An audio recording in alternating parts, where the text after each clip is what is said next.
In that sense, we saw that many tourists from the region, especially from Romania, see us as attractive tourism destination, and we really hope that we will have tourists from Romania in even bigger numbers that we have now. But we see the trend of increase, and for example, for the first 8 months of this year, we have increase of 155% in number of tourists from Romania who come to Serbia. They come from by car or by mostly air? by car and by bus, but this is the most convenient way to come from Romania. Let's say you want to visit Serbia. How many days should you allocate to a trip like this? It depends what you are, what you are searching for. For example, those tourists who are coming to our spa resorts, for example, they stay longer. They stay 5 to 6 days. In mountain resorts as well, for skiing, for example, mostly 6 days is the length of stay. But in average, approximately 2 to 3 days international travelers are in Serbia.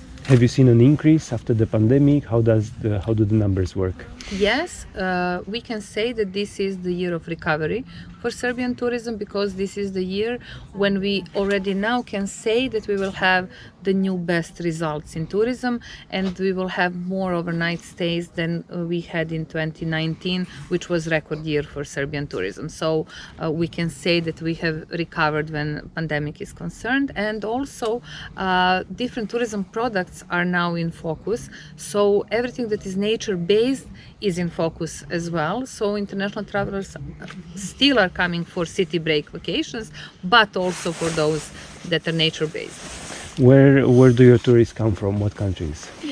Mostly from the region.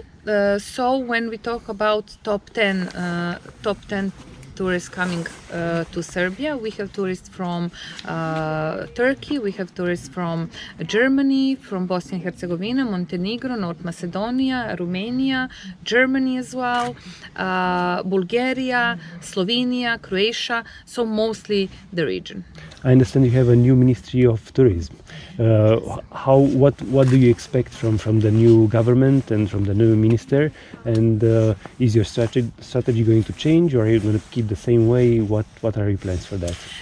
Yes, from yesterday we have new Ministry of Tourism and Youth, and we believe that this will be even that this will put tourism even in greater focus than before, because now we have ministry that is particularly for tourism. Before it was together with trade and telecommunications, and also we are very glad to see that our government recognized tourism as very important economic part of our GDP. So in that sense, we believe that in next period we will have even more investments in tourism, and we can say for sure that our promotional activities will continue and be even stronger. Thank you so much. Do you know him?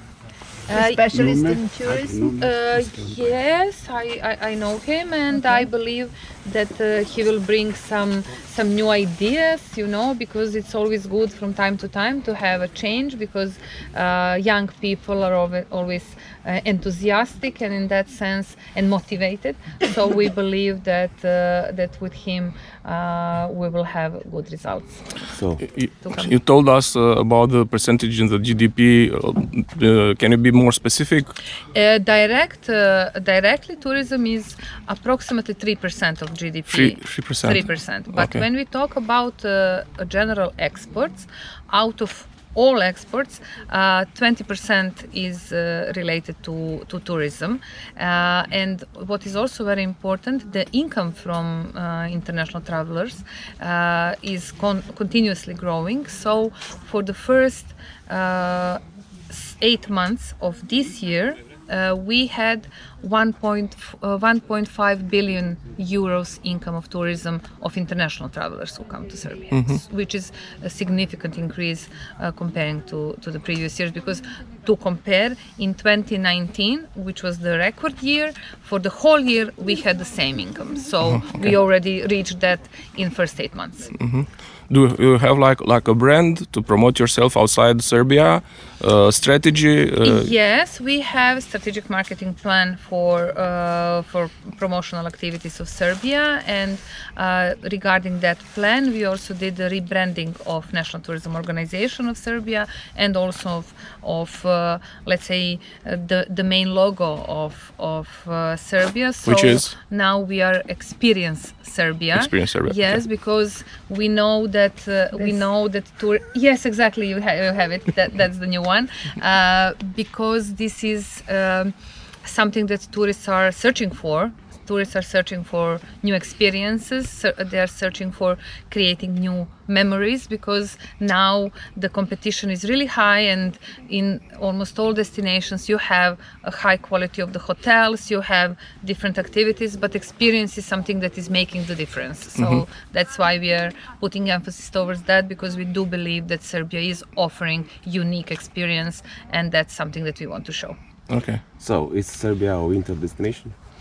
Yes, Serbia is a whole year-round destination, but if we talk about, let's say, seasonality, yes, during summertime and during wintertime, we have peaks in a number of tourists and also in overnight stays. So I would not say that we are winter destination, whole year-round destination. For example, now we are towards end of October, and you can see on the streets of Belgrade a lot of international travelers who came for the city break. So it depends on the tourism product.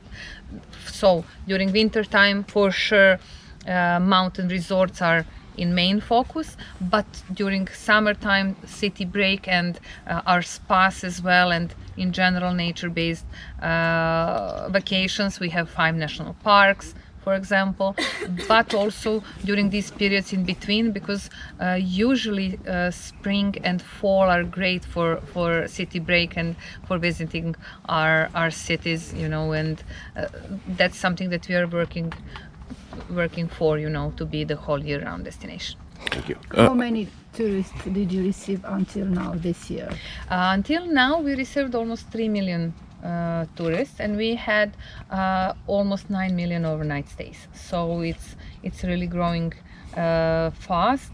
I'm always comparing with the record 2019, when for the whole year we had something about 10 million overnight stays. Now we can say that for sure this year will be much better than that. Novi Sad is this year cultural capital of Europe. What can you say about this major event? Did you see an increase of the number of tourists, the cultural events in the city? How can you? Novi Sad, as European capital of culture, is of great significance for Serbian tourism. We were promoting it for many years before this year, before it started.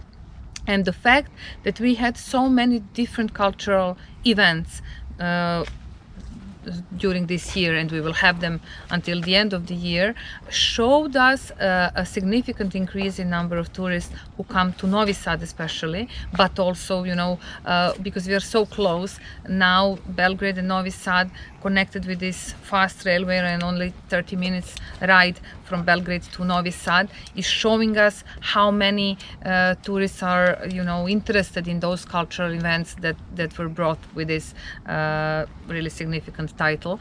And we believe that at the end of the year we will see, comparing the results, that Novi Sad will have the greatest increase in number of tourists and in overnight stays.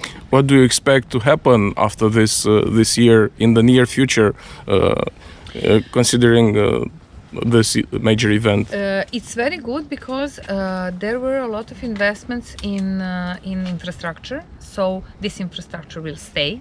Then also seeing how those events are increasing the interest of tourists will give us reason to continue with all those activities, even when we are not the European Capital of Culture, because now when we have settled it with all those very interesting programs, we think that we will have to continue with those. Not have to, we wish to, and we want to continue with those programs, because we see that, as I mentioned before, tourists are searching for experience, and this type of events is offering that type of experience that tourists are searching for. Okay, thank you. Thank you very much.